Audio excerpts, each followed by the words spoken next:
Yotox anti-moustique mooy aar mag ak ndaw ci bépp matu-matu yoo am na booy piis ci rido yére ak moustiquaire ak booy diw ci yaram. Val d'Afrique moo leen di may seen journal de la santé.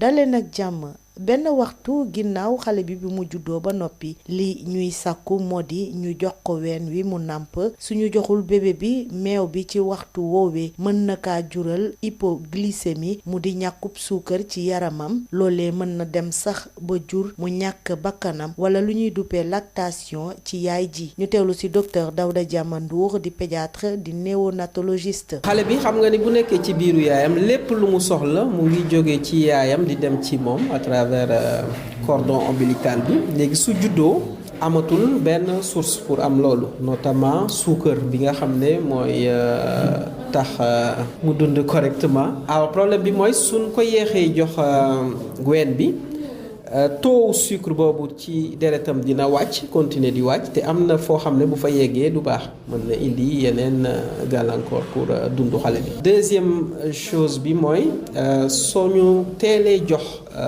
xale bi weenu yaayam OMS mooy organisation mondiale de la santé nee na ñu jox xale yi seen weenu yaay bala muy bu ñu juddoo bala ñuy am benn waxtu ci dund loolu dina tax production meew bu yaay ji mën a nekk en route et puis mu yaay ji mën a am production bu baax ba nga xam ne ci ginnaaw dina am meew bu doy bu mën a dundal doomam. am na ngëneel yu leer yoo xam ne day baax ci xale bi baax ci yaay ji aussi.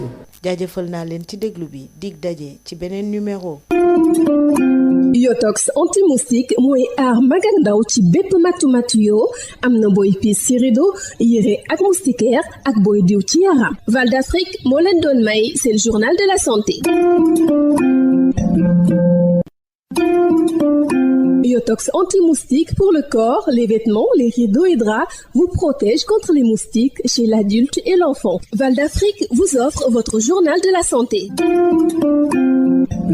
Bonjour, 1 heure après la naissance, il est recommandé de donner le sein au bébé. Si toutefois l'enfant ne reçoit pas le lait maternel à cet instant, ça peut lui causer l'hypoglycémie, ce qui peut entraîner la mort du bébé et aussi la lactation chez la mère. Écoutons le docteur Daouda Diamandour, un pédiatre néonatologiste. Ce qu'on recommande, ce que dit l'OMS, ce qu'ont dit les études, c'est qu'il faut donner le sein au bébé dans l'heure qui suit la naissance. Quand on tarde à donner ce lait maternel-là, ça peut créer ce qu'on appelle des hypoglycémies, c'est-à-dire un manque de sucre dans le sang qui peut être délétère pour l'enfant, qui peut avoir des conséquences qui peuvent aller jusqu'au décès. Et la deuxième chose, c'est que quand on tarde à donner le sein au nouveau-né, ça va retarder la mise en route de la lactation et donc retarder la production du lait par la maman.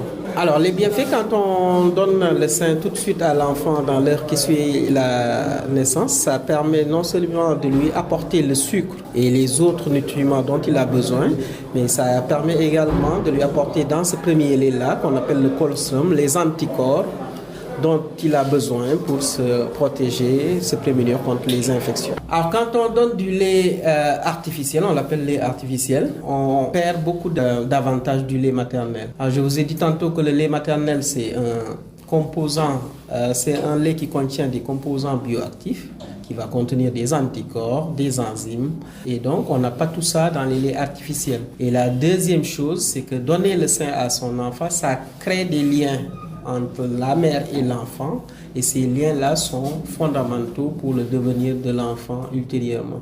Merci de nous avoir suivis. Rendez-vous est pris pour un nouveau numéro. Yotox anti-moustique pour le corps, les vêtements, les rideaux et draps vous protège contre les moustiques chez l'adulte et l'enfant. Val d'Afrique vous a offert votre journal de la santé.